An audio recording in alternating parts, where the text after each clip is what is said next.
For round 7 of Fanatec GT World Challenge Asia, powered by AWS, we're still in Japan and we've headed north into the mountains near the little town of Zhao, and we are at Sportland Sugo. It is Japan's biggest motorsport facility. It's a relatively short lap, but the facility itself covers a huge amount of real estate, and it's a really good, challenging lap, 2.3 miles long.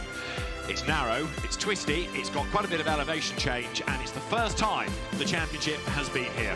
Welcome everybody to what promises to be a really dramatic hour of GT racing. Cars making their way out onto the circuit for race 1 of 2 this weekend. The grid based on the time set this morning in qualifying.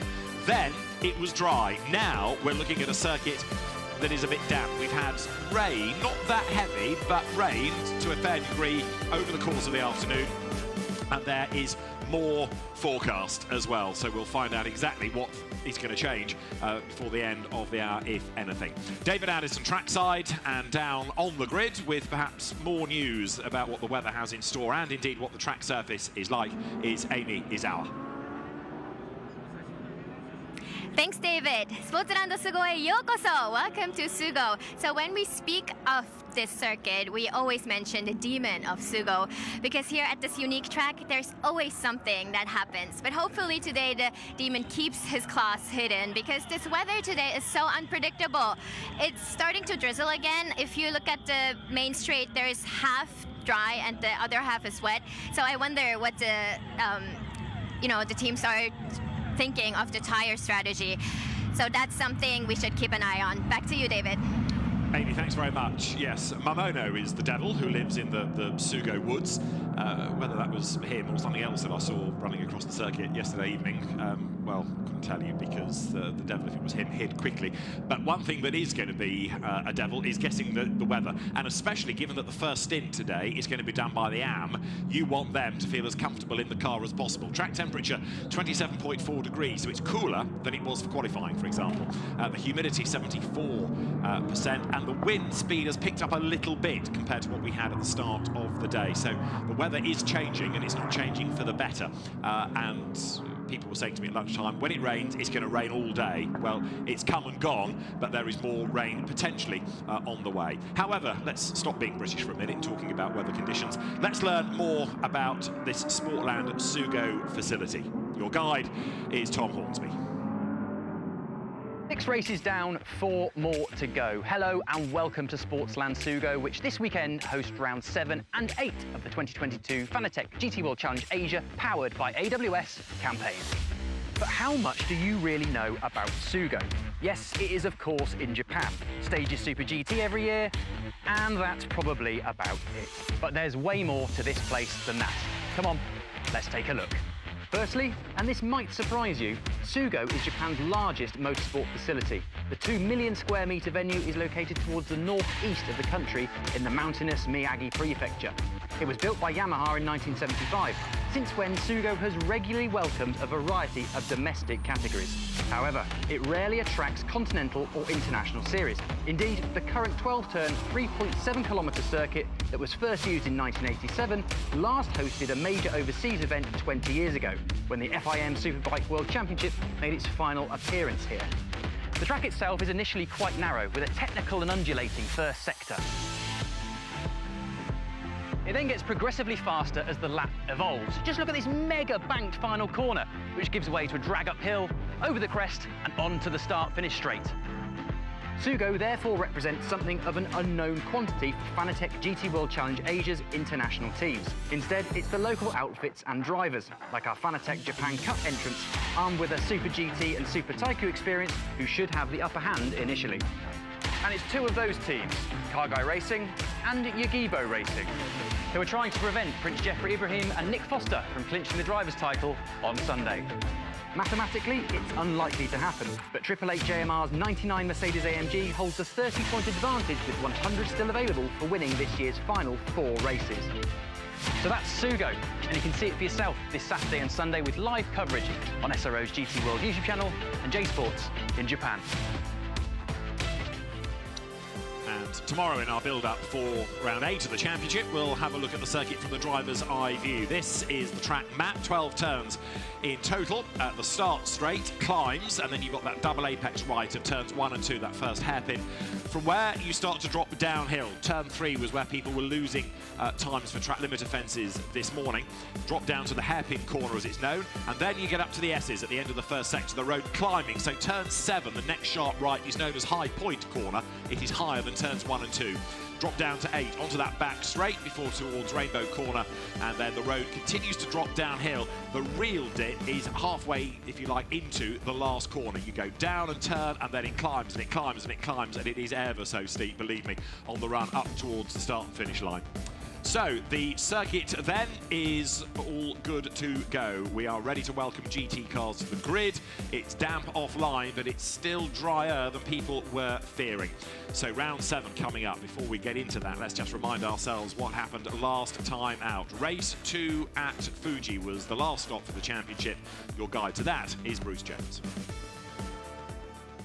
On pole position with Kay Cozzolino. He made a really clean start. Unfortunately, behind one of the cars did not make a clean start. It jumped the start. We'll get back to that later. That was Jasmine Jafar. But the D-Station Racing Aston Martin holding on to second place despite the pressure from Nick Foster. We had Kyoto Fujinami also challenging Yugibo Racing Ferrari. Really tight. But already as they left turn 2, the change of position was happening thick and fast as the Car Guy Racing got away at the front of the field. D-Station Racing, Tomonobu Fuji did absolutely everything he possibly could to keep Nick Foster behind him, but the handling of that Aston Martin wasn't great, and it was going to get a whole lot worse. We'll see that in a moment, I'm sure. Foster eventually getting up the inside at turn 16, down the straight they would go, side by side, no aerodynamic advantage, and in fact those behind trying to get a double toe off them. Car Guy Racing, Kay Cozzolino pulling ever further clear, but here was the move the nose just in front now for Nick Foster. Move completed in behind Seiji Yara in the BMW in the mix as well. Then it was the time not the pit stops, but unfortunately parking the car because Jasmine Jafar was served a drive-through penalty, didn't serve it in time. Once then disqualified, and that was where the damage happened. Seiji Yara just clipping the diffuser under the rear of the Aston Martin would have been an absolutely horrible thing to handle thereafter. Drop down the order, but as late as he possibly could. Kay Cozzolino came in from the lead of the race to hand over to his teammate Takeshi Kimura, but they had to serve an extra 15 seconds at a standstill, so the 99 Mercedes came in behind it, and as you can see there, rejoined with Prince Jeffrey Ibrahim at the wheel in front. That was absolutely crucial, and thereafter it was a race to be won by Prince Jeffrey, and he did everything asked of him. Came out 7 seconds ahead, and Takeshi Kimura would naturally fall back. Hiroaki Nagai was on a real charge.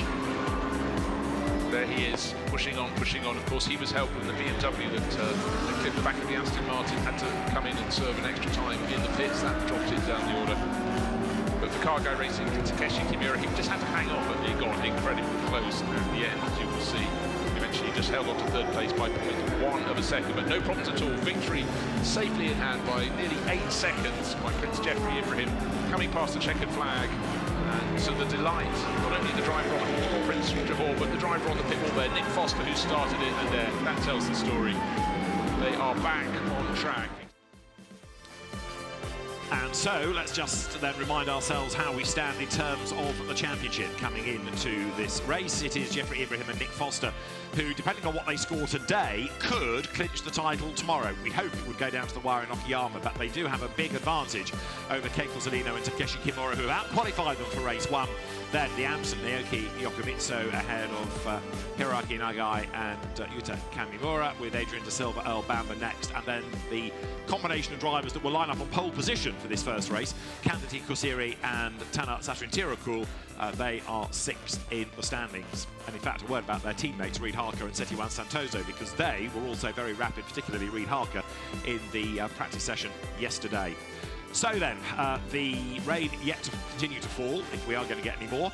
So as you look at the GT4 Championship, the circuit's starting to fill with cars. And now, not many GT4 cars here this weekend relative to previous rounds, because a number of them only decided they would do Suzuka and Fuji rather than other rounds. What that means, therefore, is that in terms of the championship, the only relevant one is the third place Hiroaki Hatano Shinya Hosokawa entry, that is able to score points to try and make up some ground in GT4 in the championship. Shinya Hosokawa, the former British Formula 3 championship racer.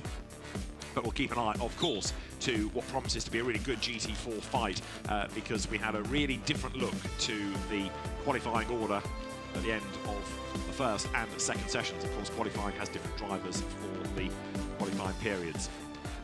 So pole position to Porsche, and the outside of the front row of the grid goes the way of Ferrari, and Tanat Satarin-Tirankul will start on pole position, and Amy Izawa is down there to have a word with the Thai driver who's going to start from exactly the right place on pole position. Amy. All right, so I'm with car number 18, Tanat Satarin-Tirankul, and congratulations on your pole position. First of all, you're starting from this front position. What's the strategy? How do you feel with the tricky condition? It's a bit tricky, like you said. I try to stay on the dry line as much as possible, and let's see. For the pit, I think let's see what other people do. I think we kind of go around in the middle, somewhere around that, and then hopefully there's no safety car. All right. All the best luck to you. Back to you. Amy, thanks. And when Tanat Satarin-Tirankul talks about the pit, what he's talking about is the fact that there is, of course, this mandatory pit window between 25 and 35 minutes. And really, you want to try and make sure that that is when you have your ideal time to change tyres if that is needed. You don't want to be making an extra pit stop.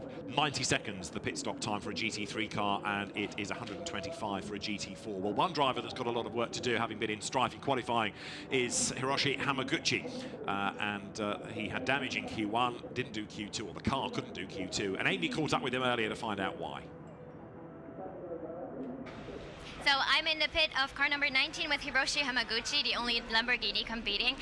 Hamaguchi-san, so what exactly happened, and will you be able to get on track today?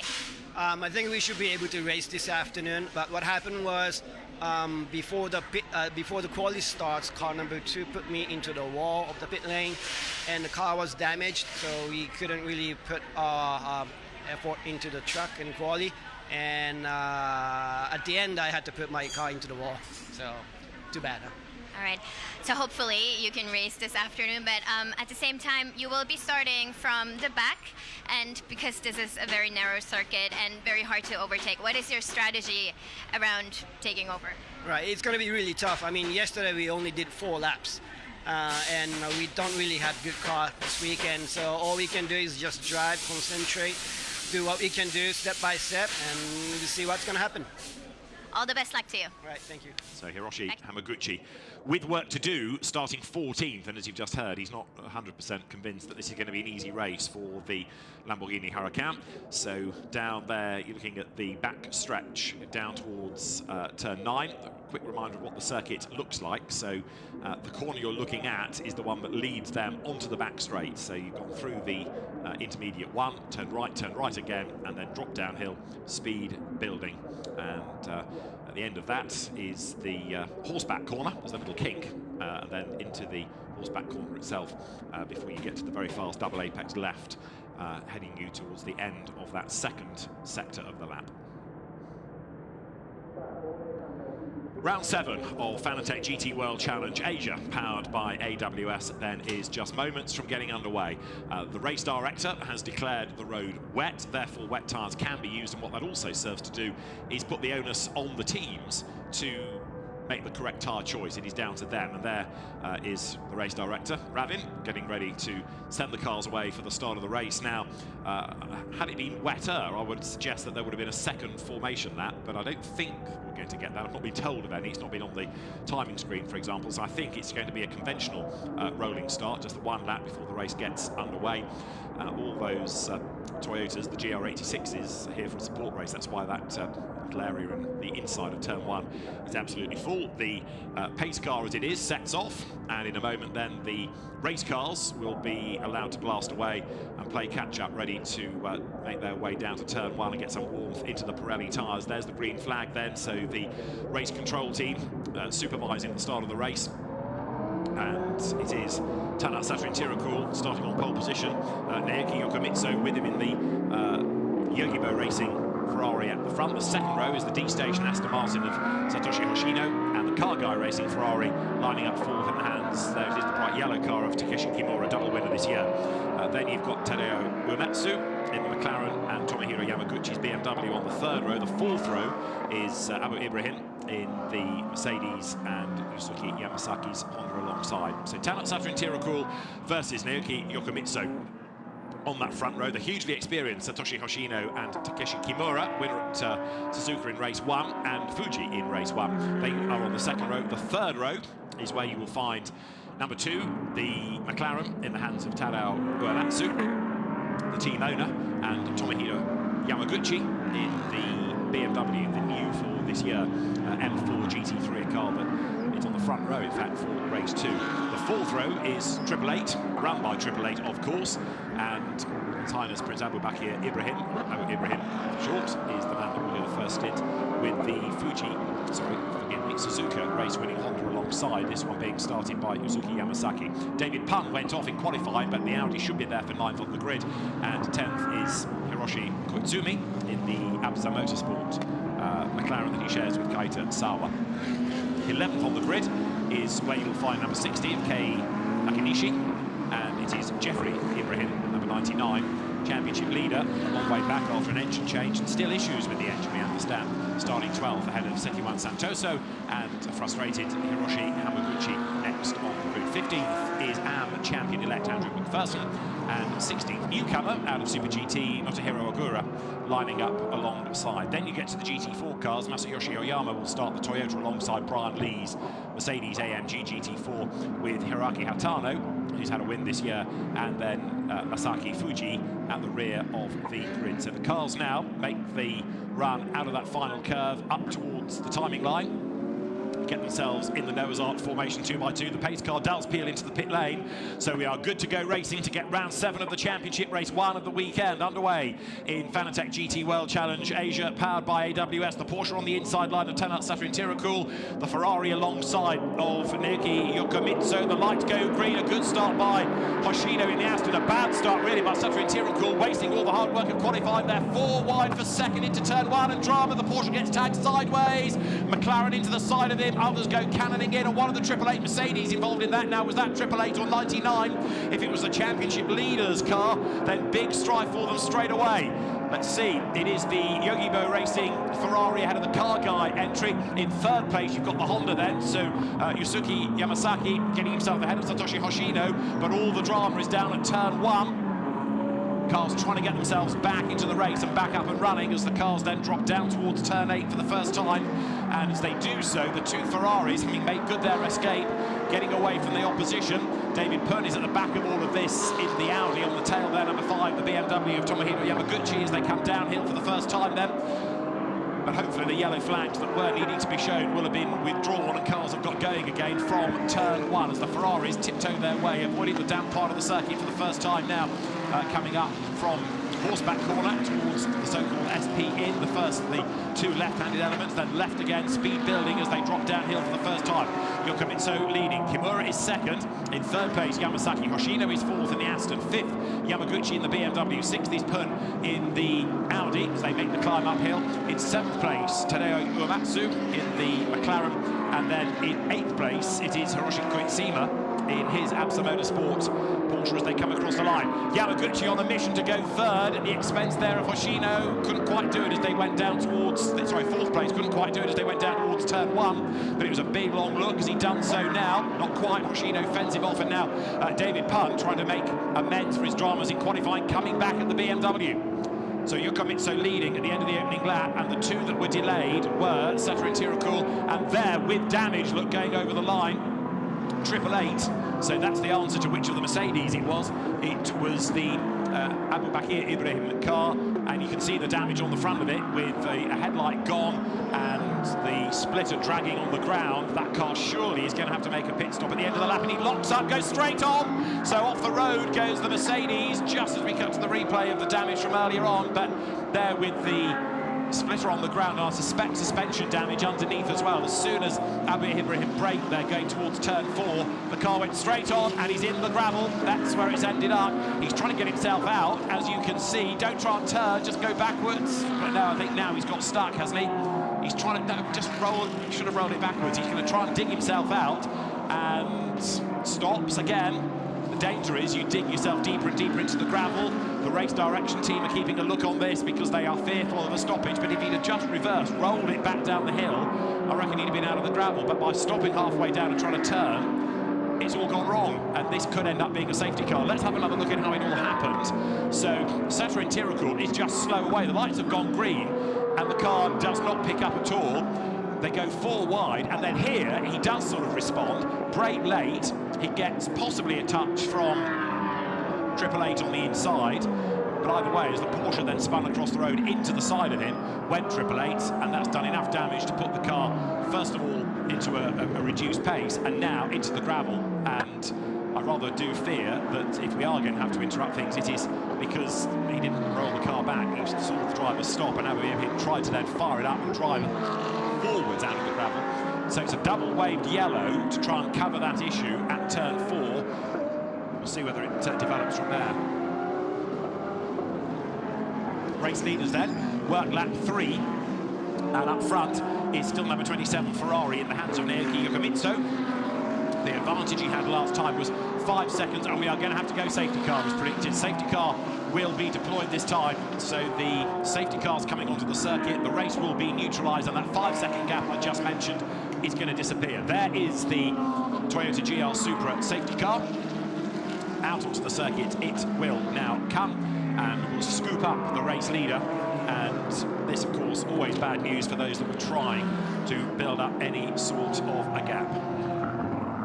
So safety car is deployed, race is neutralised, and there's this real sinking feeling now in the stomach of Naoki Yokomitsu because the advantage that he built up has disappeared, and no extra damage, I don't think, caused to the Mercedes bike going off. It is just stuck in the gravel. Sometimes wet gravel compacts and you're able to drive out the other side. Not here.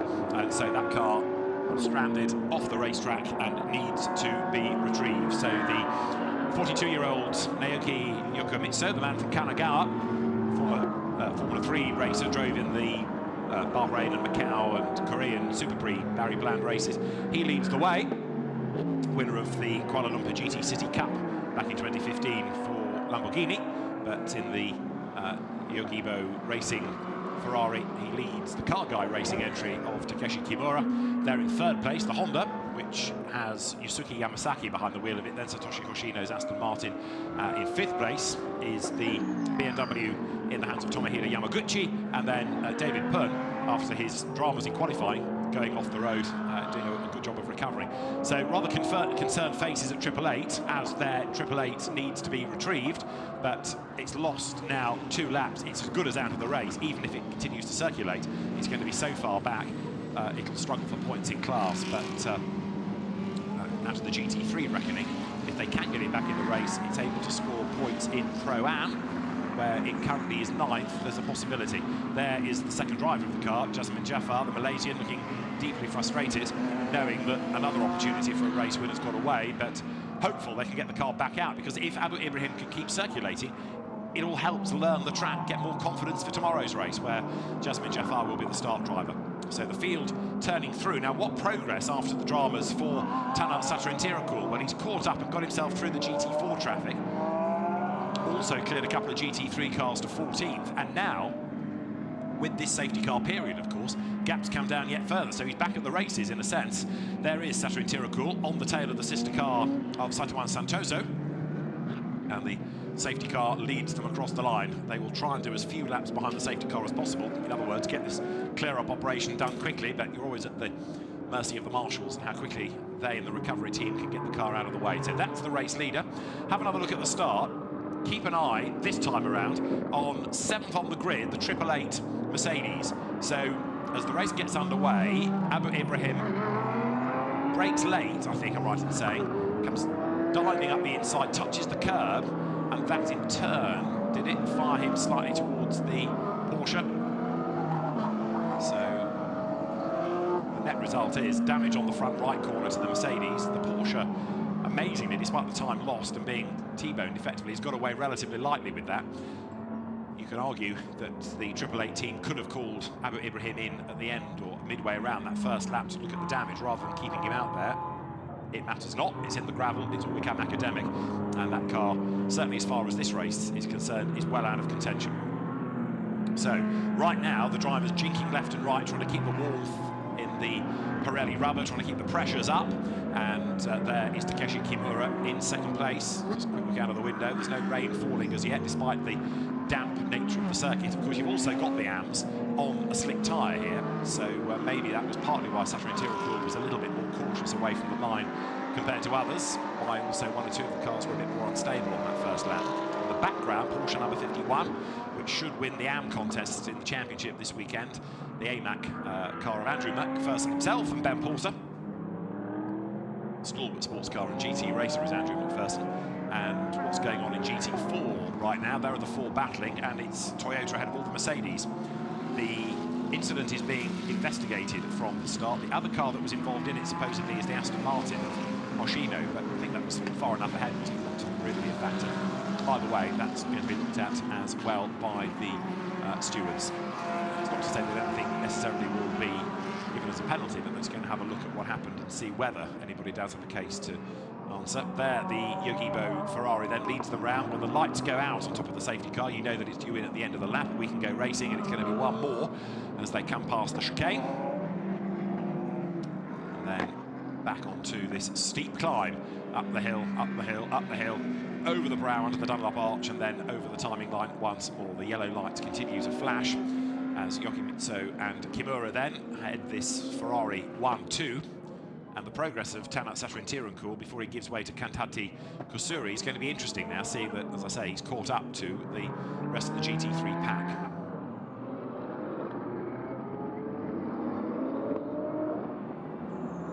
So over the line they turn. There, the car guy racing Ferrari of Takeshi Kimura, the man behind car guy, in second spot, so it's looking good thus far for Ferrari. Third place, the Honda, number 7, that surprised everybody by winning the second race at Suzuka, helped in part really by the safety cars and by pitting at exactly the right time. But Yusuke Yamasaki, former Ferrari Challenge Asia Pacific racer, is at the wheel of the car for this first stint. And then behind in fourth place is Satoshi Hoshino. Regular WEC events, the long 24 hours, and D Station has become a very, very impressive Aston Martin squad. A little bit of debris flies there, didn't that? McLaren, which was also involved in that skirmish at the start. Running over the debris there was number 60 Ferrari of Kei Nakanishi. Let's hope that's not done any harm to anybody's tyres. So the safety car brings them round out of High Point Corner down to turn 8. And with 10 minutes or so elapsed now, the race direction team eager to get things back underway as quickly as possible, but we're not there yet. The lights are still flashing. So you've got to get the car out of the way, then get that to a safe place, then get the recovery vehicle out of the way. And you are, as I say, at the mercy of the speed of the marshals and the recovery team doing that job. This is the part of the circuit where the devil is meant to live, Mamono. Makes occasional outings, whether he's a pro or an am, rather depends which stint you might see him in for the purposes of this race, but for the moment he's not bedeviling the circuit, certainly as far as the majority of the field are concerned. And the Yogibo Racing team looks on, seeing the pictures, seeing all the data, and a cheery wave comes from the team on the pit wall. And after big disappointment in earlier races, the team is overdue some good fortune. It might come in this race. Now, of course, it's a relatively short lap, this. A flying lap is only 1 minute and 21 seconds.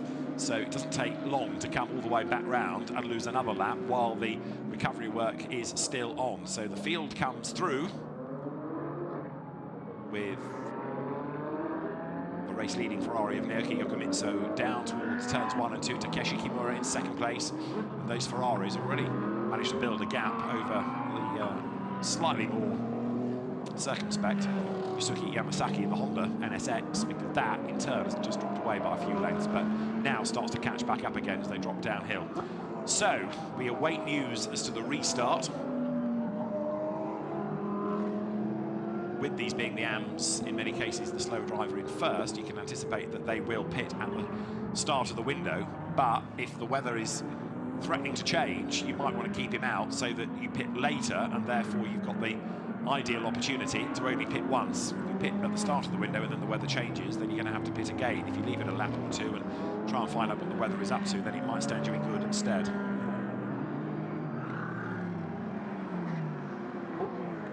So the car, I think I'm right in saying, is out of the way.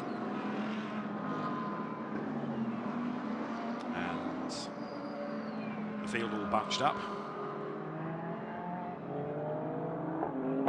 So we are getting closer to the restart of this first race of the weekend. And at the very back of the field is the number 4 Mercedes of Masaki Fuji, which is part of that. Lights still flash on top of the safety car. Maybe we're going to have to do one more lap. But all of this taking you to just 15 more minutes before the pit window opens. Just also caught a glimpse in the background of another of the Audis that we have this weekend. The Audi Sport Team Hitotsuya entry of Motohiro Agura and Akihiro Suzuki. The two AMs regulars in Super GT, but coming to GT World Challenge Asia and having a look at that this weekend and liking what they see in Fanatec GT. So we'll hope that they will stay for next season. We've only got one more event, not two, a 10 race championship this year. It was planned to be 12, but the Indonesian rounds have had to be cancelled, and with the problems of travel, it's just not been possible to replace that event. So it'll be a 5-event, 10-round championship, and the Okayama event in September will round out the championship. So point score this weekend are going to be absolutely critical. Right, the recovery vehicle there is on its way back to base, which makes me think we could be... Yes, safety car in this lap, confirmed from race control. Safety car in this lap. Let's just remind ourselves why we have had the safety car. It all stemmed from the slow start of Tana Satarin-Tirakul, and then a dive into turn 1. The McLaren, first of all, got into the side of the Porsche. That's where the contact came from, and I think it was an unsighted AAA that arrived on the scene. So, yeah, the contact came from Tadai Uematsu. Have a look at the McLaren on the inside. This is the most revealing shot yet. Bang, that's where it all pincered. And although number 2, I don't think is being shown as under investigation, that is a car that certainly did play a rather large part in that. 3 into 1 did not go. It was never going to, but it was the McLaren on the inside that triggered it. And so, yes, apologies to Abu Ibrahim. He was the innocent party in that incident, coming around the corner and finding his path blocked by a sideways Porsche. Then the damage picked up did prompt him in the end to be off the circuit into the gravel. Well, we're going to go racing this time. And for the drivers that are still committed on pitting at the start of the window, they haven't got many more racing minutes, just 15 of them ready to go as the cars pick up pace now, coming through the approach to turns 10 and 11. And now as the road plunges downhill, speed builds. Now you hit the bottom of the hill and the rise towards the brow over the line. They will come in a moment to get racing back underway, and a brilliant restart by Yokomitsu, who has gone and left Takeshi Kimura languishing in his wake as they come through now, and he's still trying to get things up to temperature, as you can see. So the leader over the line, Hayuki Yokomitsu, goes down towards turn 1, trying to build that gap, and he has very definitely built it over Takeshi Kimura's bright yellow Ferrari in second place. In third is the Honda in the hands of Yusuke Yamasaki as they drop downhill now up towards turn 4, and at this point the road starts to climb once again. So Yokomitsu from Kimura from in third place. Yamasaki, Satoshi Hoshino runs 4th in the Aston Martin, trying to come back at that leading gaggle. He's shaking off in the process now the Yamaguchi and David Pern battle, and the BMW is fending off the Audi. But all of a sudden that Comet Racing Honda is looking very terry as far as getting second place is concerned. The incident at turn 1, no further action. So race control have had a look and said it's just a racing incident as the leaders drop down now towards turns 9 and 10 through the kink. Out wide, missing the apex rather, there goes Yamasuki, and that's going to drop him back from Takeshi Kimura there in second place. But the leader, just look at the way that the Yogibo Racing Ferrari is getting away all the while, building that gap steadily. It was a really good restart by Yokomitsu, and he's continuing to pull clear of the rest of them as they turn through now. Heading up through the final corner out of turn 13, heading up towards the timing line. And as they do so, Kimura and then potentially Keiko Zolino, his co-driver in stint 2, has got a lot of work to do to catch up to the leading Ferrari. Through they go. So 27 it is, the silver-graded partnership of Naoki Yokomitsu and Kyoto Fujinami that lead the way. Takeshi Kimura second. Third remains Yusuke Yamasaki as they drop downhill once again. And then in fourth place, Satoshi Hoshino, keeping for the moment at least Tomohide Yamaguchi at bay, and then David Pun is in sixth place with Tadao Uematsu after the contact at the first corner, dropping back after that into seventh place. Hiroshi Hamaguchi's Lamborghini is eighth. In ninth place, it is Hiroshi Koizumi in his McLaren, and to round out the top 10 now is number 60 Ferrari in the hands of Kei Nakanishi. Safrin Tirancourt is in 13th place. Now he's just gained a place at the expense of Santoso, so making progress all the time after his delay early on is then Tanak Safrin Tirancourt, and there you can see them. Next target for him is Andrew McPherson. He's going to try and find a way past, so storming his way into the mix to the inside line through the kink at Rainbow Corner, and then into Horseback Corner. Through on the inside line goes the recovering Tanak Safrin Tirancourt, goes through, picks up the place then as the cars work their way then towards the end now of lap number 10. So Safrin Tirancourt still pushing forward, but part of the result of that car is going to depend on Katati Kusini keeping out of trouble. Kusiri will do the second stint. The leader goes through to put 10 laps in the book, and the fastest lap done by Yokomitsu. There's the fight for second and third. The bright yellow Kimura-driven Ferrari clear at the moment of Yamasaki's Honda, which is there or thereabouts, but not quite able yet to make a move. This is a battle for second place. Then in fourth is Satoshi Hoshino in the Aston Martin as they come downhill once more. Hoshino in turn is now just about 2 lengths clear, I'll offer you, from the BMW of Tomohide Yamaguchi. Next up, as up the curb goes the Honda.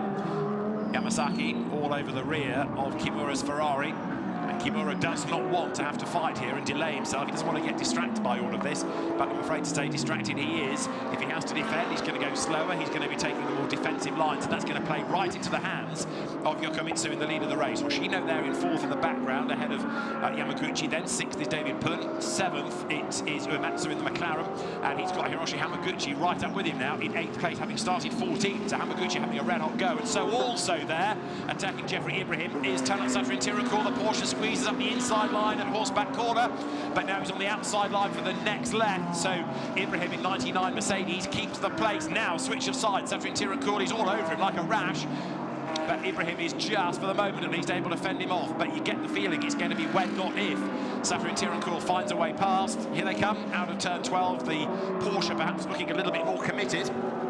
He did take pole position after all, and now as they make the climb up towards the brow, Safrin Tirancourt lines up to make a dive to the inside line. Jeffrey Ibrahim is under attack. Over the timing line they go. The margin between them was just 0.177 of a second. As they break, they dive into turn 1, and no opportunity to find a way through there. The cars drop downhill once again. I thought that was where the move would have come, but it wasn't to be. Safrin Tirancourt did do an absolute best in the first sector of the previous lap, but now, as you can see, got himself absolutely stuck in traffic. He's applying pressure to Jeffrey Ibrahim as they go through the S's, avoid the curb as best you can, up through turns 5 and 6. This is 7, and look at the way that Ibrahim defends, right across to the inside line. But Safrin Tirancourt has got the pace. If he gets a good run out of this corner, then he's got that long back straight in which to make the move. The Porsche really good in qualifying this morning, but Jeffrey Ibrahim has learned well about defending. Straight away, goes to the middle of the road, and there is no way that Safrin Tirancourt can find a way past him there. Through the kink, they come from Rainbow, and then into Horseback Corner. End of the straight, go right. Mercedes not as close to the apex as is the Porsche in second spot. But as they thread their way now with the speed building out of the so-called SP in, SP out section, number 99 with 2 race wins to its credit, hanging on to position. Now, the other element of this to factor in is pit stop success penalties, and the Mercedes did win last time out and therefore cops 15 seconds. So even if Safrin Tirancourt can't get past on the track, he will get past on the pit stops, and now he commits to the inside line. You can almost see the car breathe in though as it came over the line, past the pit wall, and Tanak Safrin Tirancourt does go through, diving into turn 1. Jeffrey Ibrahim eventually has to give way, but he put up a pretty stoic defence of that place, and so finally the Thai driver, Tanak Safrin Tirancourt, goes through, and that puts him now up into 11th, recovering after that spin that he was tagged into at the first corner. And they're not done yet either, as the Porsche battles its way uphill and looks straight away, has managed to get the opposition. Now, they're second and third. Takeshi Kimura just ahead of the Honda NSX of Yusuke Yamasaki as they come towards turn one. Satoshi Hoshino is still fourth, Yamaguchi is fifth, and they're behind in sixth and seventh now. It is David Pern ahead of Hiroshi Hamaguchi, and all of that means that Tadao Uematsu has dropped back. He's lost 2 places, in fact, in the McLaren. So Uematsu has had a moment somewhere and fallen back. Hamaguchi is kind of delivering what you might have expected of him, because he's a very successful racer in Europe in Lamborghinis. And right on the back of the repaired Audi, you can see how the body livery doesn't quite fit on the left-hand side after it went into the barriers. But for Alex Young's team, over the timing line now comes David Pern, and Hiroshi Hamaguchi has a long, long look to the inside, thinks about a dive, was dissuaded from doing so by David Pern, but the back of the Audi wags as he gets back onto the power coming into turn 2. Drop downhill, the road's still looking quite slick and shiny in places, but the driver's coping well with it as Hamaguchi has a look to the inside line again, tries to unsettle David Pern, then tries to get the drive out of the corner, but there isn't really room to have a go up towards the S's. Oh, so close to the back of the Audi. 2 cars out of the same corporate stable, if you like, out of the Volkswagen Audi group, but 2 of them very evenly matched now as the Audi R8 and the Lamborghini Huracan hit the back straight with only about a minute before the pit window opens. And so 1 or 2 at the real tail end of the field might be able to pit this time and get that stop out of the way. In fairness to David Pern, having had that drama in qualifying, he's doing a good job here of putting that out of his mind, keeping Hamaguchi at bay as they come then up towards the completion of lap number 14, and they are in turn hunting down the BMW just up the road there. You can see it, of Tomohiro Yamaguchi. Yamaguchi in turn is going after Hoshino, but the race leader is nearly 4 seconds to the good. So right now it is looking very good indeed for Yogibo Racing and Naoki Yokomitsu as Hamaguchi gets up the inside of the Audi coming out of the last corner, side by side up towards the timing line.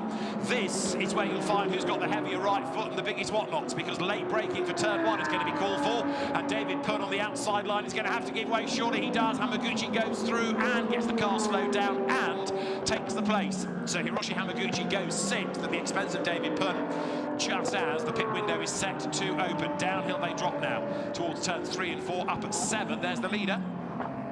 So the pit window opens, and for the leading Ferrari of Naoki Yokomitsu, it's been a relatively easy stint this. There's the fight for second and third. Takeshi Kimura giving Ken Cozzolino a bit of work to do, especially as that car also, after a 3rd place last time out, has to serve an extra 5 seconds in the pits. Getting ready there, you can see Kyoto Fujinami, and Fujinami will take over the leading Yogibo Racing Ferrari as he gets set for battle. So that's the car he will take over. Yogibo, makers of furniture, beanbags particularly. New supporter of the championship, enthusiastic, and it's the only category I can think of where the winner gets a beanbag and sits on it on the podium. So they're heading towards the timing line, and another lap completed. Naoki Yokomitsu, in fairness to Takeshi Kimura, he has fended off the Honda, but it might be advisable to get in now and pit to give the car to Ken Cozzolino, which he does. So they're going to switch these 2 on the pit stops, because an extra 5 seconds will go the way of the Ferrari, which breaks a little bit earlier than the Honda was expecting, and almost contact between the 2 there as they got to the pit in line. But down to the pit stop area they both come. That Ferrari has had 2 race wins this year. The Honda has had 1.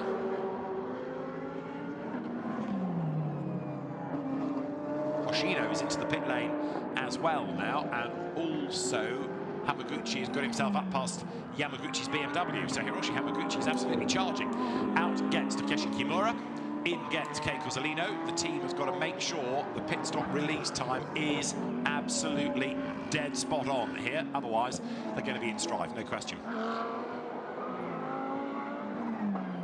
And new tyres go onto the car as well for Kei Cozzolino, so give him an even better chance on fresh rubber. So there's the leader, but treble 7 new tyres onto that car.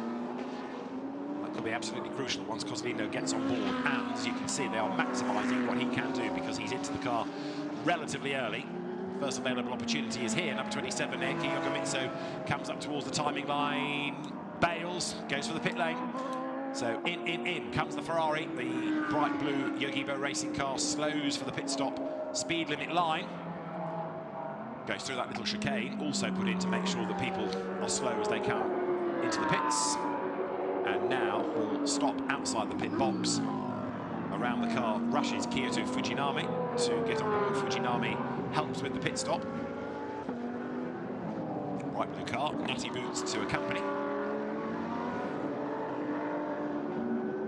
And so there, rejoining, is Treble 7. That's Ken Cozzolino at the wheel of the car now. And what's going to be interesting is at the end of this lap to see where that car blends in relative to 27. Now, no matter how good the pit stop time was, there is also, of course, the fact that he had to serve an extra 5 seconds in the stops all over the back of him now. And having a look to the insides after interior and cool, Ken Cozzolino says, you're not coming past because as soon as I'm up to speed, I'll be quicker and I'm not wasting my time getting back past you. The Porsche into the back of the Ferrari, which is a real gamble with the radiator being at the front of the Porsche. He can do quite a lot of damage there. Cozzolino is not for shifting.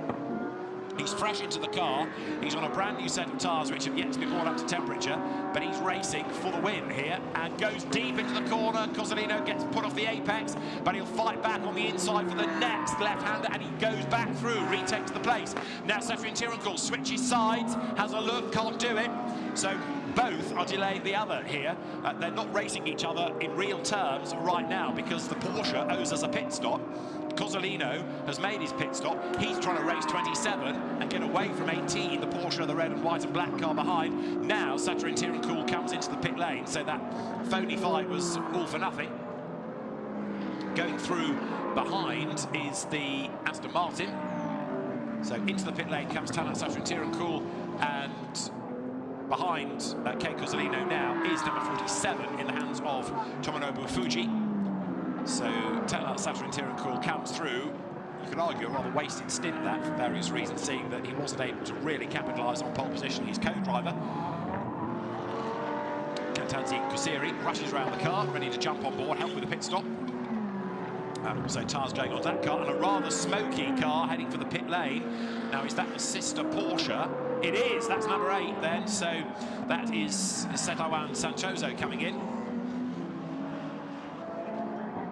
And as he came up the hill, it looked decidedly smoky at the back, didn't it? Now, is that therefore about to spell disaster for this race for the EBM Giga Racing team, EBM being Alabama Motorsport?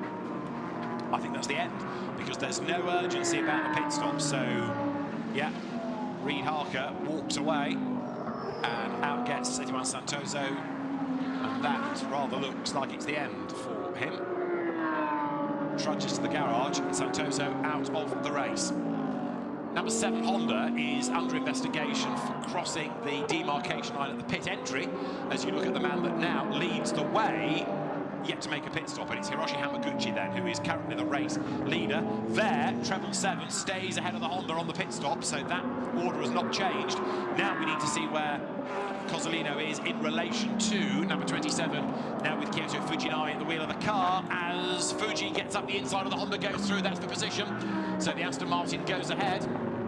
Fuji gets ahead of Sujiko and goes past him. So Yorikatsu Sujiko drops back, and a charging Tomonobu Fuji goes through, gains a place. So Hiroshi Hamaguchi is yet to stop. Mineki Okura will take over that car, the leading Huracan.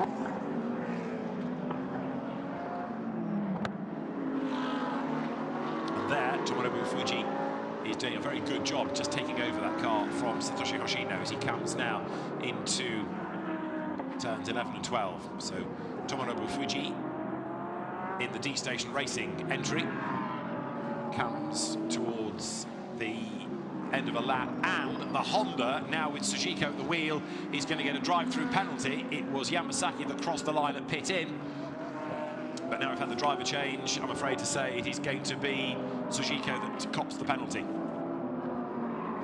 So this is where you've got to have a reliable teammate, one that doesn't make mistakes, whether it's in terms of spins or regulations. The drivers are always told, treat those white lines as a barrier. Hit a barrier, it will do damage. Hit the white line, will do damage to you. So it does mean, therefore, that number 7 Honda, running 5th, is going to have to serve this drive-through. As you look there at the Honda in question, coming down the hill. The race order then is Kyoto Fujinami 2.5 seconds ahead he was of Kei Cozzolino, but Cozzolino quicker in the first sector. So we do have a genuine battle for honours building up. There's the Honda heading for its drive-through. The message will have got through. There is the second-placed car. Hiroshi Hamaguchi is now pitted. So here is Cozzolino chasing after, and he just saw the car go through the shot further up the road. Fujinami in the Yogimo racing car, and then in third is a charging Tomonobu Fuji, who's also doing a very, very good job. Fuji, who's raced in the Lamborghini Super Trofeo, he's raced in America in the United Sports Car Championship, he's raced Super GT, he's raced in the VLN, so he's an experienced driver in America and Europe as well as in Japan. There, number 16 is now Kaita Sawa. Big story of the race, of course, the dramas at the start for Tanat Saturin Tirankul, and from his perspective, what was it like? We can find out with Amy in the pits. All right, so I'm in the box of car number 18 with Tanat. Very unfortunate start for you. Can you recall what happened? I totally missed the light. Then I tried to make the most out of it in the first corner, but then I feel like, okay, 3 car wide was not really good, and then I also feel like a light touch from behind. That's also what spin me. And then, yeah, try to make the most out of it, try to recover as much as I can. But yeah, it is what it is. Yeah, that was quite a bad luck, but you had quite a battle out there. How was it? You must have been pushing 200%. Yeah, it's the battle that like I don't really want. But yeah, it was good fun. It was good fun. Battle with other guys. Okay. Well, then all the best luck tomorrow. Thanks. Thank you very much. Back to you, David. Amy, thanks. Yeah, Tanat Saturin Tirankul frustrated. It was a big battle. It wasn't the battle he wanted. He wanted to be out front, not having to race anybody. And now co-driver Kantati Kusiri is at the wheel of the car. Now, we have a proper battle going on for the race lead. It has come down to 1.9 seconds because Kei Cozzolino has now done the fastest lap of the race. So the two leading Ferraris getting themselves together. It's come down from 2.5 seconds to 1.9 to now 1.2, another fastest lap. So it is a 1 minute 20.7 that Cozzolino has just done. Their number 19 is in 4th place now, Mineki Okura, after the pit stop. He's taken over that car, and you've got at the moment Cozzolino lapping quicker than Kyoto Fujinami. So the lead gap is coming down and down and down. Pit window is closed. So there, 27 is in charge, but not for very much longer, I fear, because Kei Cozzolino is right up with him. 1.2 seconds at the start of the lap has come right down. And bear in mind that the bright yellow Ferrari also had to serve an extra 5 seconds in the pits because of its success penalty carried over from race 2 in Fuji. So Cozzolino has now got just under 25 minutes on his side in order to get past the similar car, another Ferrari 488 GT3 Evo up the road, in the hands of Kyoto Fujinami. Up the hill they climb, back marker ahead. We've not really talked about GT4 much, but it's currently being led by number 14, which has now been taken over the Mercedes by Hideto Yasuoka. There is the car of Shinya Hosokawa being lapped, so the leaders go by, or leader does. Now, Cozzolino's going to try and pick his way through as well. The gap last time was only 0.8 of a second, but now it might be a little bit traffic dependent as they drop downhill once again.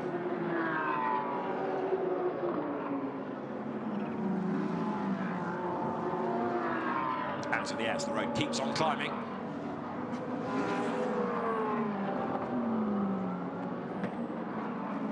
Kei Cozzolino realises that even if he's dropped a couple of tenths on this lap, he should have the pace to be able to come back at the leader. There in the background is Shinya Hosokawa, who is running now of the GT4 cars 3rd, with the comparable Mercedes AMG of Kazuhiro Sakai behind him. Now that is Tomonobu Fuji. His last lap was a 22.3, so he's dropping away from the leaders. But what's going to be interesting is to see whether, when he's done a flying lap, Mineki Okura in number 19 Lamborghini is quick enough to get up with this very British racing green Aston Martin before the end of the race.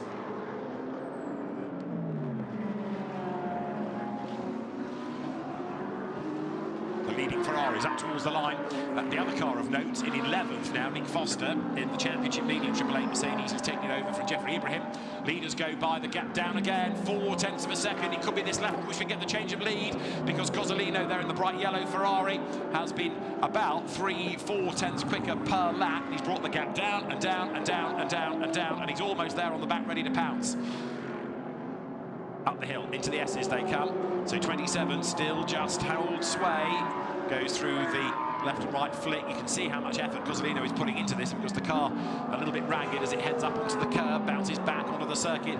But whether or not Fujinami is going to be able to hang on to this race lead to the very end is rather down to Cozzolino's pace. And you've got to say that given the way that Cozzolino is going, the smart money would be on him being able to find a way through with 22 minutes of the race still to go. They turn again then, so the car guy racing Ferrari on the tail of the leader, and they're both getting closer all the time to the back-marking Mercedes AMG. That stays to one side. They put a lap on Kazuhiro Sakai, and Cozzolino is right there.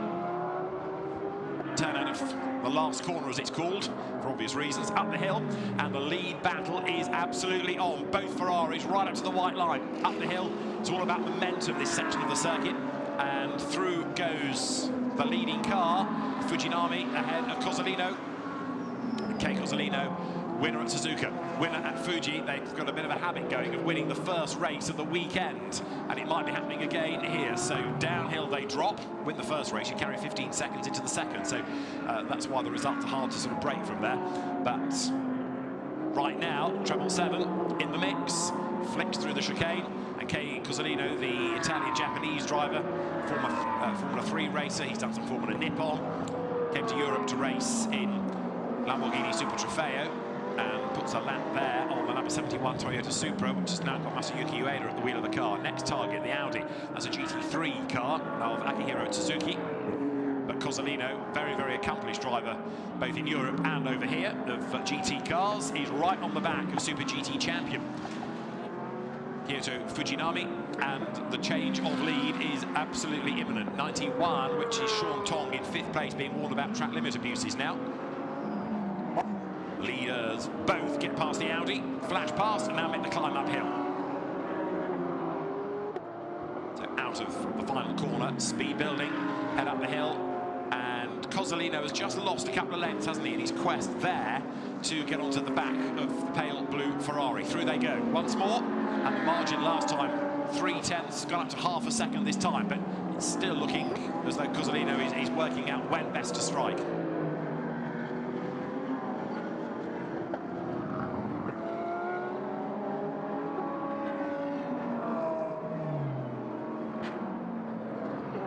Out of turn 4, the hairpin-shaped corner, as it is officially called. Then you've got the S-shaped corner, the S's, and this is High Point. It towers over turns 1 and 2, then you drop downhill out of turn 8 onto the backstretch. Well out in the woods now, and as the race leaders continue, this is for overall honours, and watching all of this, thinking about points, is Jeffrey Ibrahim. He's in the pits with Amy. All right, so I'm back in the box with car number 99, Prince Jeffrey Ibrahim. We are watching this battle together. There has been so many battles on track today. You had quite a battle. How was it? It was all right, to be honest. It was quite tricky at the same time. I'm trying to learn the track. As you know, we didn't go out there at all. It's my first time racing here. I didn't go out there at all yesterday at practice when all the other guys had 2 hours of practice, and I just had 15 minutes of quali. And yeah, I was trying to just keep my head down, try to get a clean lap and see what I can do and pass cars and then clean and think of the championship points. And you're leading the board at the moment. Only like tomorrow and then another race left. How is your motivation so far? To be honest, I'm just taking one race at a time. You know, I can't think of it too much. I'm just trying to keep on improving on what I have to do and just keep my head down and you know, collect more points in the back and try to keep it clean, play it smart, and drive it till the end. Okay, perfect. Let's get back to watching the race. Yeah. And back to you, David. Thanks, Amy. Yeah, a good battle this is. Kei Cozzolino, though, has not yet found a way by, has he?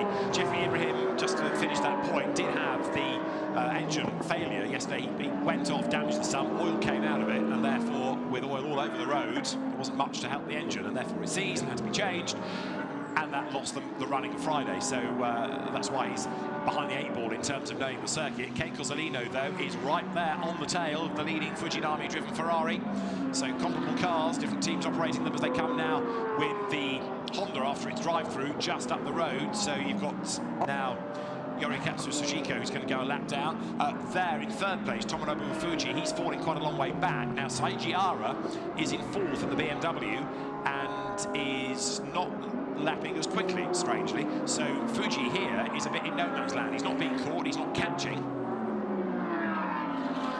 Up towards the timing line he will come, but a podium for that team would be a very welcome result, because although the car has been competitive all year, a podium has not yet come its way, so this would be a really good result. There, number 14 is the Mercedes that was started by Brian Lee, that is now being driven by Hideki Yasuoka, and this is the car that leads in GT4. So Hideki Yasuoka at the wheel of it, and it's got the race leaders, the GT3 leaders right up behind him.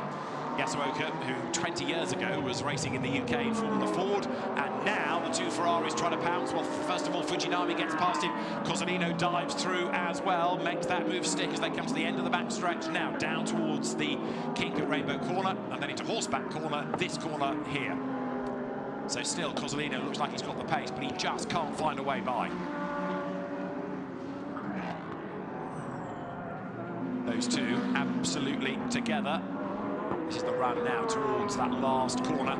Keep dropping downhill. There's the compression at the bottom, and then you climb the other side and climb and climb and climb and climb.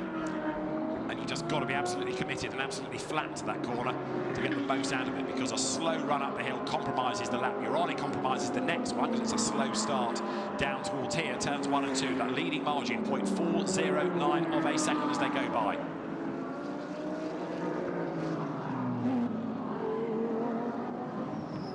There, number 27 accelerates onto lap 28, and Kyoto Fujinami still being able to keep Kei Cozzolino at bay. Kei was racing in Super GT last year. He's done Asian Le Mans recently. He's raced in the World Endurance Championship.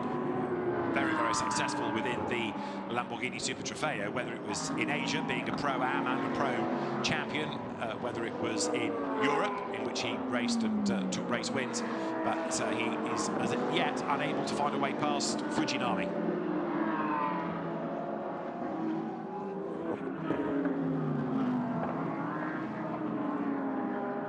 So as the race leaders head up through the approach to turn 11, the Car Guy team watching on, as also to the Pirelli technicians in the background, and studying the data, looking at Cozzolino's lap times. But is that gap just starting to creep out now? Is Fujinami getting into a rhythm and feeling a bit more confident? The gap to the eye has certainly stretched on this section of the circuit compared to what it was a lap ago. It was 4 tenths at the start, it's half a second now. Through they come. And it's up to 6 tenths by the end of the lap, 0.653 of a second. Number 2, McLaren is in 8th place. There it is. That was started by Uematsu. It is now Yudai Yoshida at the wheel of it, and behind, chasing after number 2, is number 60 Ferrari, Shigekatsu Wakizaka. That is Shinya Hosokawa, and Hosokawa is still 3rd in GT4, chasing after the Toyota Supra of Masayuki Ueda, and he has chased after him, and he's getting closer all the time, but 99 Mercedes disposes of the Toyota. That is Nick Foster, who is in 10th place overall. Again, between the GT4 cars coming down, but not enough yet to give Hosokawa a chance to challenge. Nick Foster doing what he can for his co-driver, pushing on, scoring points. The Triple 8 run, Mercedes AMG booms past the pits down towards turns 1 and 2. Goes right again, and here are the leaders with that gap to the eye, having come down a little this time.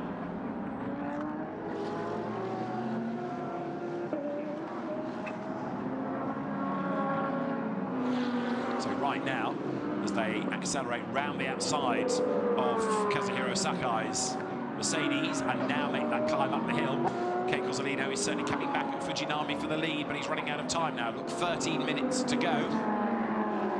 Through they come, and as they break the beam, half a second is the margin. Cozzolino has done the fastest lap of the race, by the way. there for third. Tomonobu Fuji, the lapped Audi behind, is currently 13th. There it is. That is Akihiro Suzuki at the wheel. And therefore, Fuji is a long, long way clear of Saiji Ara in the BMW, which is falling further and further away.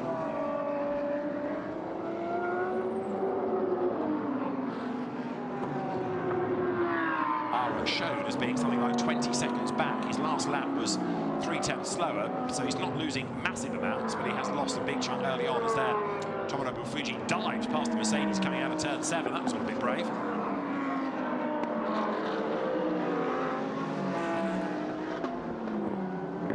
GT3 Audi of Akihiro Suzuki goes through as well. And so as the leaders work lap number 30, the margin starting it was half a second. Further back, number 14, that's the GT4 leading Mercedes behind this car, number 7. They are for 14th and 15th positions, but it's unlikely that the GT4 Mercedes can catch a GT3 spec Honda. What can happen is that Mercedes AMG of Hideta Yasuoka can consolidate the class lead. The leaders go through. The gap is 0.4 of a second once again, so Cozzolino having another push. It might have been that he just dropped back just to give his tyres a breather. He'd caught, he'd worked the tyres hard, he hadn't been able to get through, so try again. Just let them recover a little bit. Cozzolino confident in himself that he's got the pace to push on and catch back up again, and it's happening, isn't it? Flicking out of the chicane yet again. Up now towards turn 7. Turn right, wide the curb, turn right again, onto the back stretch. This is where Cozzolino needs to get the drive off the turn, and a change for second in GT4 there. 33, Shinya Hosokawa in the Mercedes AMG in the Petronas colours goes through. So through has gone Shinya Hosokawa up into second spot, so the Supra, the Toyota GR Supra, drops to third, and as it does so, the gap widens instantly, doesn't it? So Masayuki Ueda then dropping away. That was the car that started on pole position in the class, but with differing pace of drivers now, as we approach the last 10 minutes, it loses track position, and Shinya Hosokawa sets off in pursuit of Hideta Yasuoka, both single-seater guns of years past. The margin between the two of them, though, is a pretty whopping 42 seconds. Through goes Ben Porter, who's on target to score more points in the AM contest, looking to try to sew that up. And there, the leaders go through with a margin up to 0.6 of a second again, so it's becoming a bit elasticated, this. And having looked inevitable at the start of the stint that Cozzolino was going to breeze by, now it is becoming a much, much bigger fight. He's had about 12, 13 minutes of staring at the back of that Ferrari and has not been able to find a way by. What, if anything, can he do next? The commitment is there in Cozzolino's car, no question about it. You can see it dancing up the curb and back. Swings downhill from turn 8. So Ken Cozzolino, with 2 race wins to his name this year, the Yogibo Racing Ferrari, has had a rather more checkered season.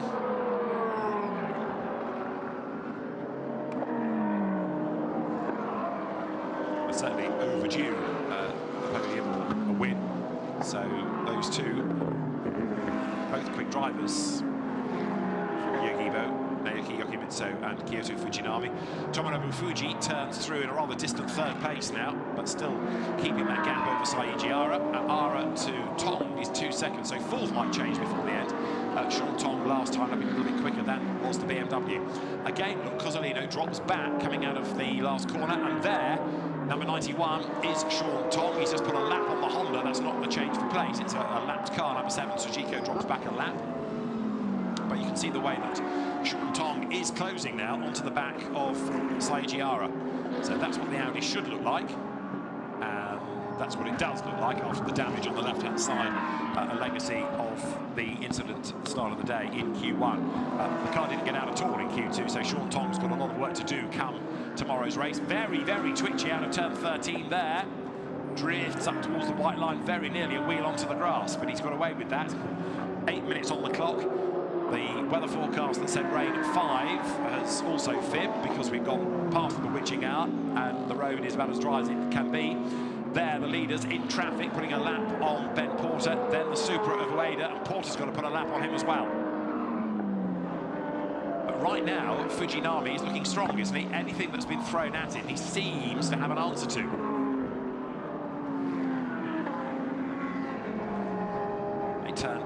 once again. And the Yogibo Racing Ferrari hangs on to the advantage. This will be a really good result for the team, but also for the sponsor. Yogibo coming into the championship. Great enthusiasm this year, and a victory will be a really, really good, well-deserved result. Puts a lap there on the Mercedes of Shigeru Sakawa. There, over the timing line, goes Keiko Salina's Ferrari, and the margin between them is half a second once again as they break for turns 1 and 2.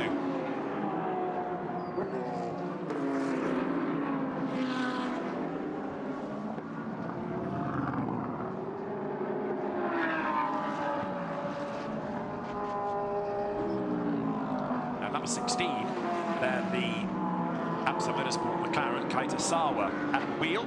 That is 6th, and 7th behind is Kantani Kusiri, 7th. That's another battle for position.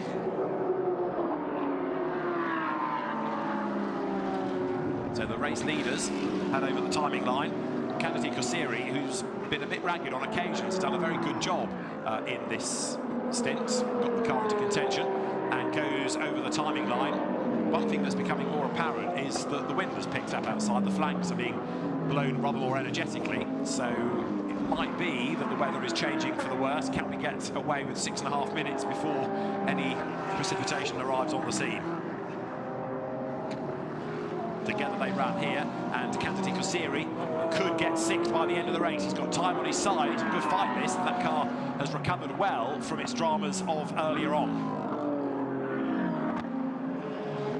Down towards turn 8 they go. The Porsche looking the quicker, and in fairness, it has looked quick all weekend. This car fastest in Q1, the sister car topped the times in practice. It's looking darker and gloomier, isn't it, as they come downhill. Proper GT race this, with the lights working. It's very spa now. Lights working through the gloom. Down towards turns 9 and 10, they've got to also negotiate the Honda, which they should just about be able to do. Behind them, you can see, is Yudai Uchida in the McLaren, but he's not really a factor anymore. He's not got the pace to go after them.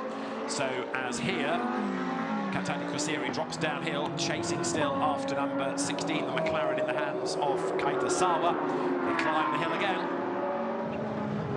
5.5 minutes are on the clock. Lead gap last time, 0.6 of a second.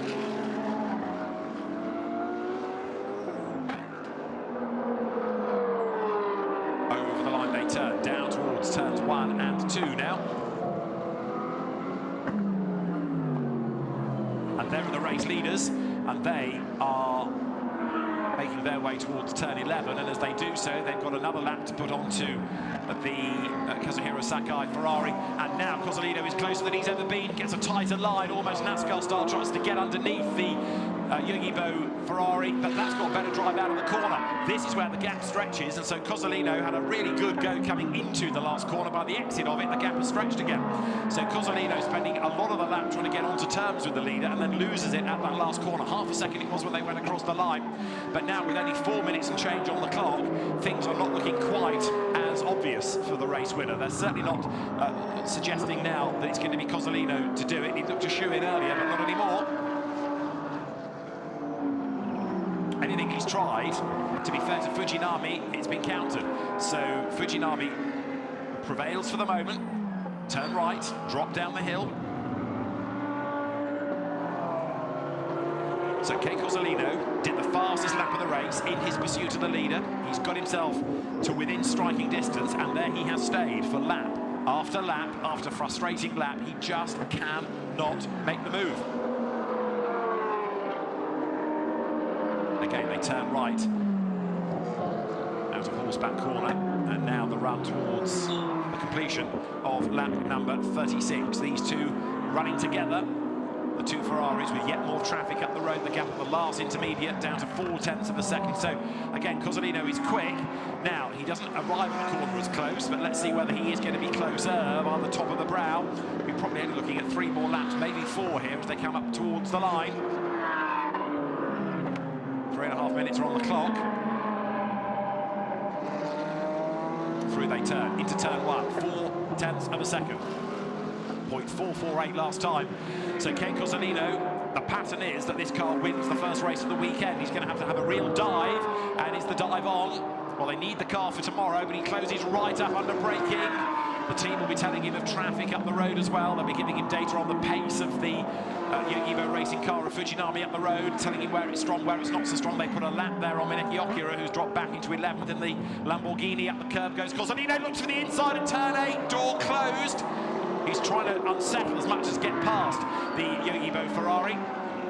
But now Cozzolino realises that it's pretty much game over. If he can't make it happen in the next couple of laps, he's going to run out of time. So he's pushing, and now forcing the issue. He's right there under the rear wing of Fujinami as they come down through at turn 10. Nose to tail. The two Ferraris, which have looked really, really strong in the championship, not just here, but at Fuji and at Suzuka.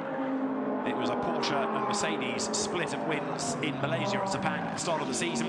But again, Cozzolino tries to get that tight, quick line coming up through turn 13, the last corner. Climb the hill, running out wide, almost up to the white line on the outside of the circuit. Then over the brow, down towards turn 1. He's not close enough to make a move, though, going into the first hairpin. And we've got time for 2 more laps, that's all. Cozzolino applying the pressure, but Kyoto Fujinami absorbing the pressure. He's soaking it up, downhill they come. This has developed into an absolutely enthralling battle between these two Ferrari drivers. We are not done yet either.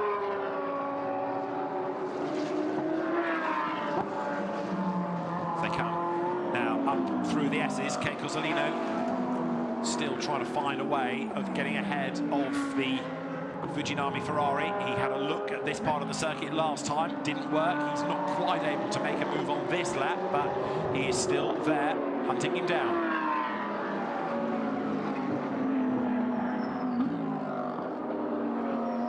Downhill they run once again into the braking zone. Kyoto Fujinami, 1 more lap to run at the end of this. You can see the nerves starting to jangle on the Yogibo Racing pit wall underneath the so-called Pratt perch as the leaders go through. But at car guy, it's going to be equally tense now because Kei Cozzolino, looking for 3 race 1 wins in a row, is right there. He's got 1 more lap to go. Can he find a way by? Can Fujinami stave him off? This is the last lap they are about to start. At Yogibo Racing they can barely watch, but the leaders come through together. So it is Fujinami that leads the way. Cozzolino darts out from behind trying to distract him, closing up under braking, but there's no way through at turn 1, there's no way through at turn 2. Last lap now as they come downhill.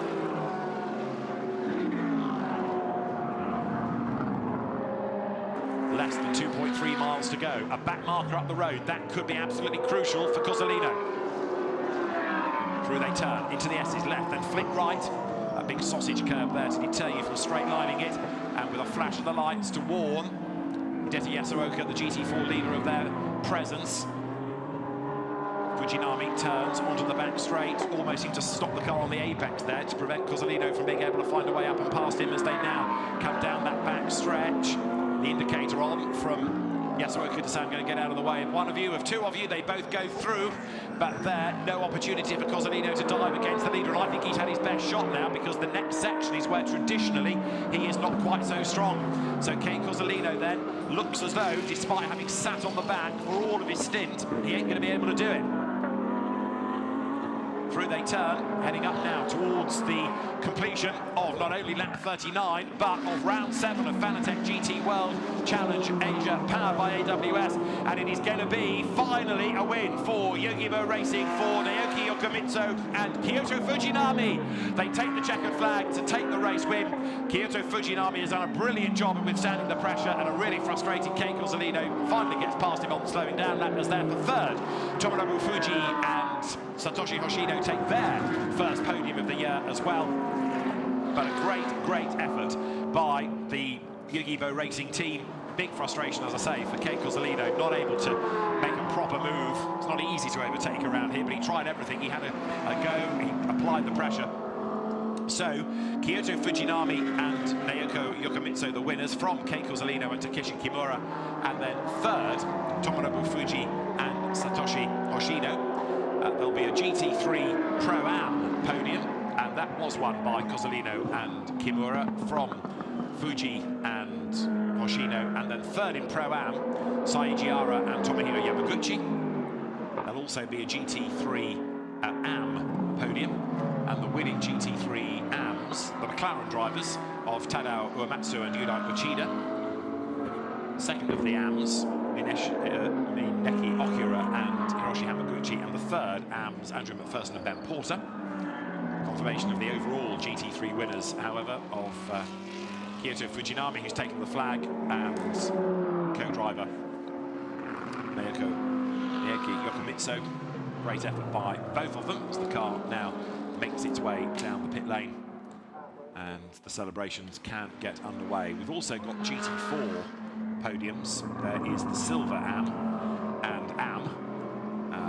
So Silver AM won by Hideki Yasuoka and Brian Lee from Shinya Hosokawa and Hiroaki Hatano, as a delighted Naoki Yokomitsu welcomes home Kyoto Fujinami. Door opens and you can see what that means to the man that started the race in the car, Naoki Yokomitsu. He had to deal with the safety car as well. And they are absolutely delighted.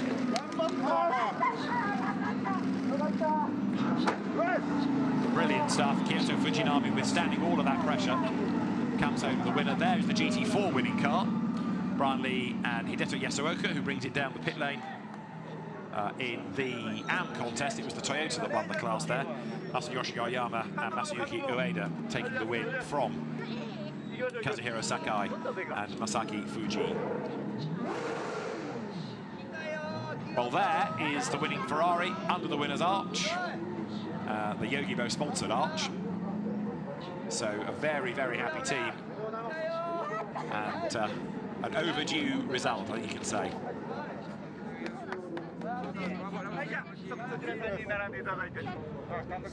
So the drivers being properly dressed in the Pirelli caps for the podium.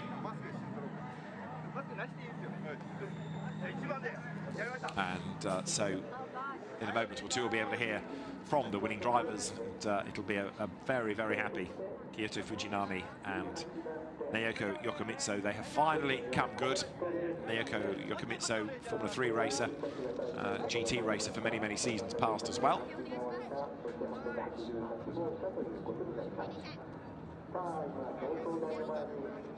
So let's hear from Naoki Yokomitsu and Kyoto Fujinami. They are with Amy. So here I have the winners. Car number 27, Yogibo Racing, Naoki Yokomitsu, Kyoto Fujinami, and Misato Haga. Oh my God, what a race. まずは横溝選手、念願のも待ちに待った優勝です。おめでとうございます。ありがとうございます。ようやく勝てました。ありがとうございます。はじめご自身のスティント、だいぶね我慢のスティントだったかと思うんですけれども、ポールもあとちょっとで逃したっていうちょっとね不満なスタートだったかと思うんですけれども、無事優勝となりました。はい、もうとりあえず僕はもうちぎって帰ってきて、藤波選手にバトンタッチっていうのが仕事だったんですけど、まあセーフティーカーで一瞬ねギャップがなくなっちゃったんですけど、もう本当にベスト尽くしました。もう本当にチームメイトも最高の走りだったし、チームも本当にいい仕事をしてくれました。本当に感謝です。So his work was to just push as full as he can, but unfortunately there was a safety car and it was a slow start, but he did his job right and gave the car to Kyoto. 藤波選手、最後は777とのバトル炸裂で、でも無事優勝しました。はい、なんとかこうやってトップチェッカー持ってこれてよかったです。本当にやっぱりね開幕戦からいろいろあって第2戦もなかなかうまくいきそうでいかなくて、ここのねスゴは後がないってことで、まあシリーズもまだチャンピオンの可能性なんとかつなぎ止めたかなと思ってるんで、本当に良かったです。チームも本当に横水さんもそして羽賀監督も本当にサポートしてくれて、こうやって優勝に持ってこれたんで本当に良かったです。ありがとうございます。おめでとうございます。So he really pushed hard with the battle with 777. He thinks that we have still a chance to become champions this season, so we still have the chance left now because of this win. So they're really happy. They struggled at the beginning of the season, but it's a very, very good win for them. 監督、念願のすみません時間がないというのでおめでとうございました。ありがとうございました。はい。All right, back to David. Amy, thanks very much. So two very, very happy race winners, as we've been saying. That's a kind of overdue victory, but they've got there in the end, and that is very good news indeed.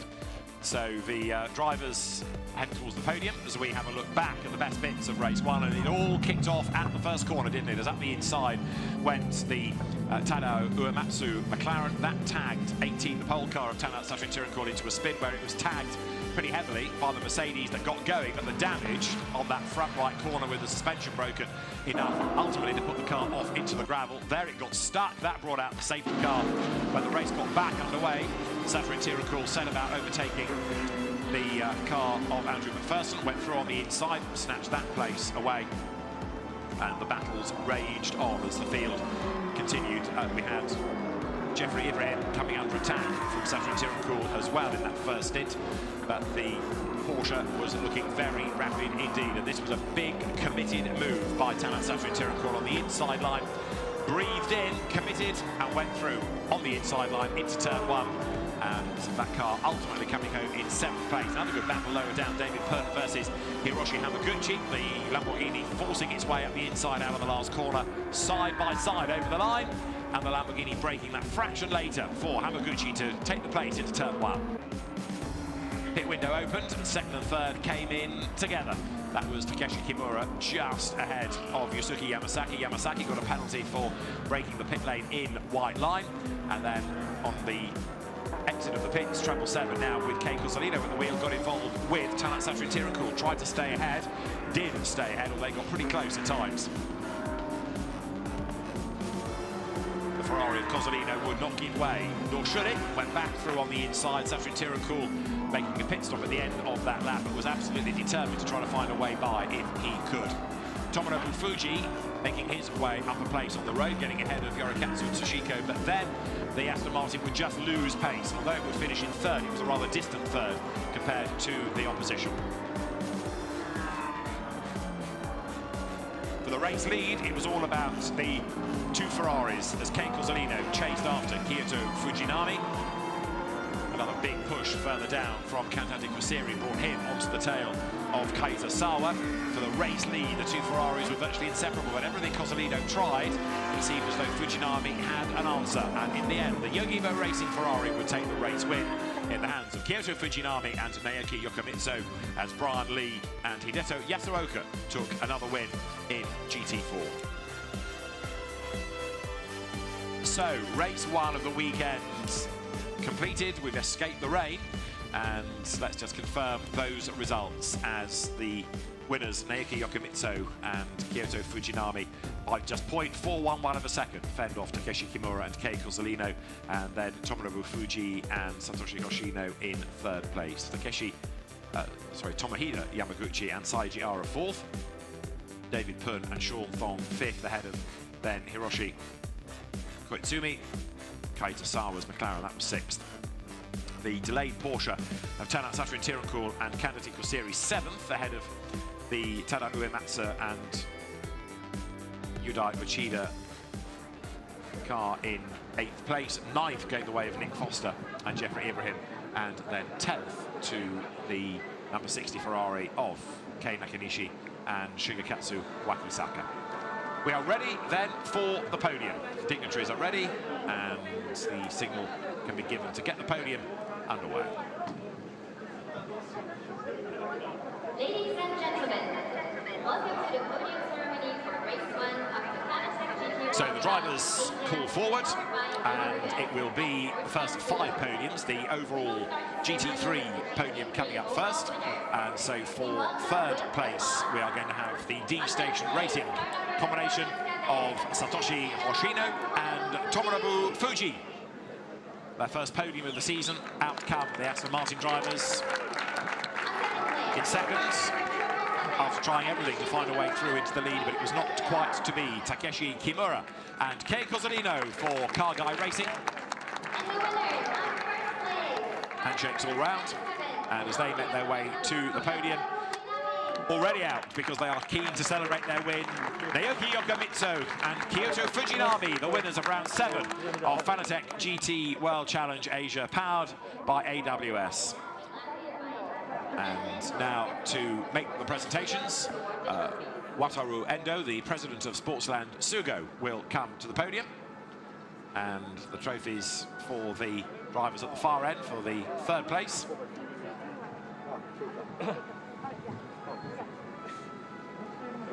Joanne Go of SRO Motorsports Asia coordinating all of this. The trophy is given to Satoshi Hoshino, now to Tomonobu Fuji, and a handshake as well. And after a damaged car at Suzuka, struggling in Fuji, a podium is a really good result. Now the trophy goes to second, to the car guy racing drivers, Takeshi Kimura, and to Kei Cozzolino. And then now to the winners. For the first time this year, yet another different winning combination. And so to Naoki Yokomitsu and Kyoto Fujinami, the trophies for the race win here at Sugo.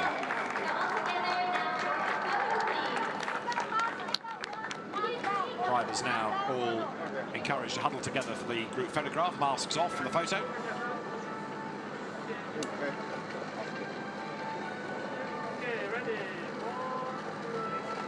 And so, with the photographs done, at the driver's feet, of course, is the champagne.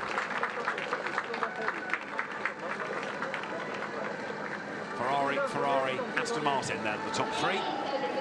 Masks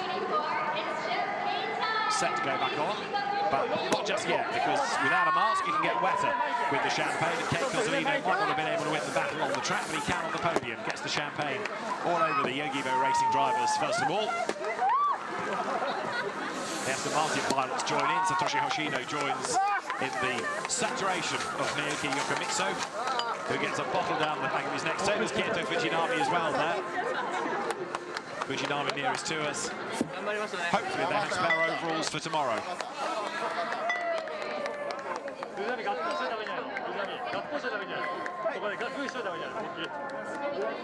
But well done to our winning drivers. It has been a tough start to the season, but finally they have come good. And there are also the beanbags to our winners, made by Yogibo.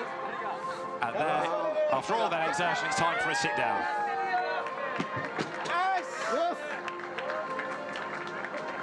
Yes!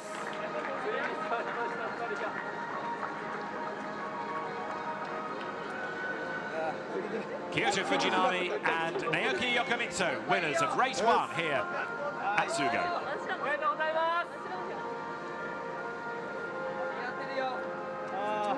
More photographs taken, and so the GT3 silver drivers make their way from the podium, and the now rather wet beanbags go with them.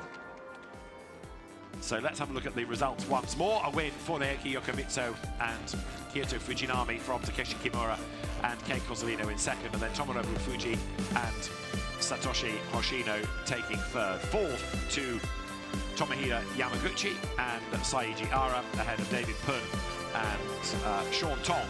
After the delays in qualifying, they took fifth, with in sixth place the McLaren of Saita Awa and Hiroshi Koizumi. Behind them, seventh, a good recovery for Tanasato Tiranko and Kantati Kusiri, ahead of Yudai Uchida and Tado Uematsu. In ninth place, Jeffrey Ibrahim and Nick Foster. More points for the championship, ahead of the Ferrari of Shungakatsu Wakitaka and Kei Nakanishi, who started ahead of the Mineki Okura Hiroshi Hamaguchi Lamborghini. Andrew McPherson and Ben Porter 12th overall, and then first time out in 13th place Motohiro Ogura and Akihiro Suzuki, ahead of the GT3 Honda of Yusuke Yamasaki and Yorikatsu Sujiko. And then in 15th place Hideto Yasuoka and Brian Lee, the GT4 winners in the GTO racing team Mercedes. In 16th place was the second GT4 car home, that of Hiroaki Hatano and Shinya Hosokawa, with then Masayoshi Oyama and Masayuki Ueda taking third in class, ahead of Kazuhiro Sakai and Masaki Fuji, the ones that retired with mechanical dramas. The Porsche started by Sekiwan Satoza, and also of course with mechanical damage and then going off into the gravel, the 888 Mercedes of Abu Ibrahim and Jasmine Jafar. One more race here this weekend, that's tomorrow, and then two races at the Okayama circuit to round out the championship. And the assorted classes one or two could be wrapped up tomorrow. We'll bring more news on who has to do what when we go racing tomorrow, but also, of course, drivers looking forward to those last two races where they can finally wrap up class titles. Busy day for the marshals. They're being collected and brought back to base, and we will look forward to your company again tomorrow for race 2 of the weekend. Here for now from Amy Izawa and David Allison. It's goodbye from Sugo.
You can't trust these guys.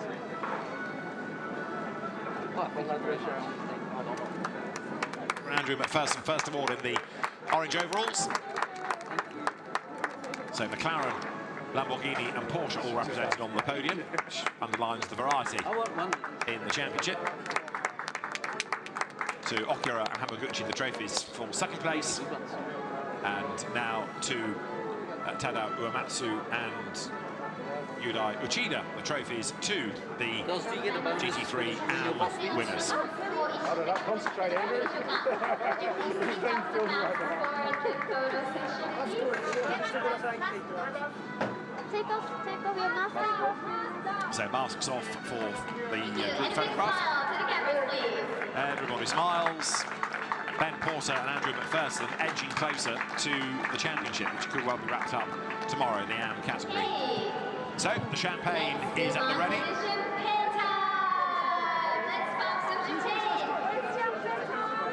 Andrew McPherson and Ben Porter nearest to us, let rip. Soak the mechanics, soak the trophy girls. Rather enjoy that by the sound of it.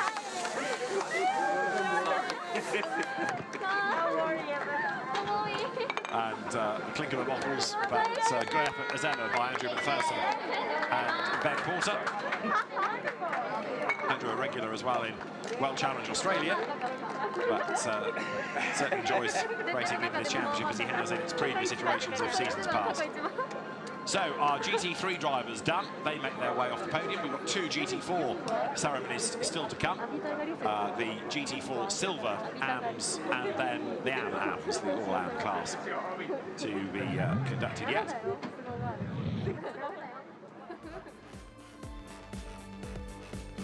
So the trophies will be brought forward. The drivers get ready. And then the podium ceremony for this second batch of classes can get underway, and they're second in GT4 Silver AM are Brian Lee and Hideta Yasuoka.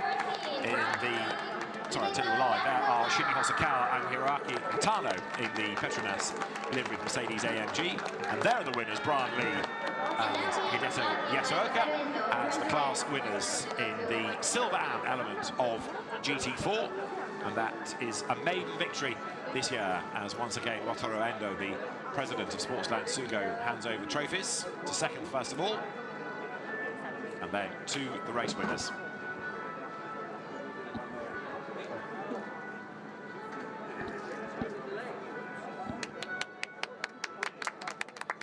So Brian Lee and Hideto Yasuoka take their winners' trophies.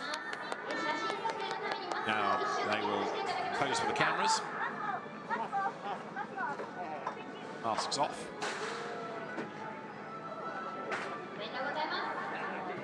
And drivers dedicating their class wins to the team. GTO Racing Team having masterminded the victory within the GT4 category.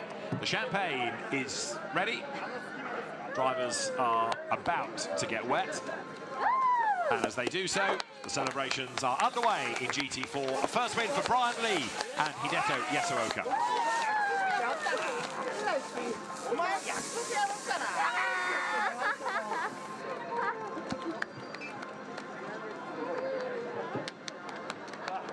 So congratulations to Brian Lee, to Hideto Yasuoka, and to the GTO Racing Team that takes honours.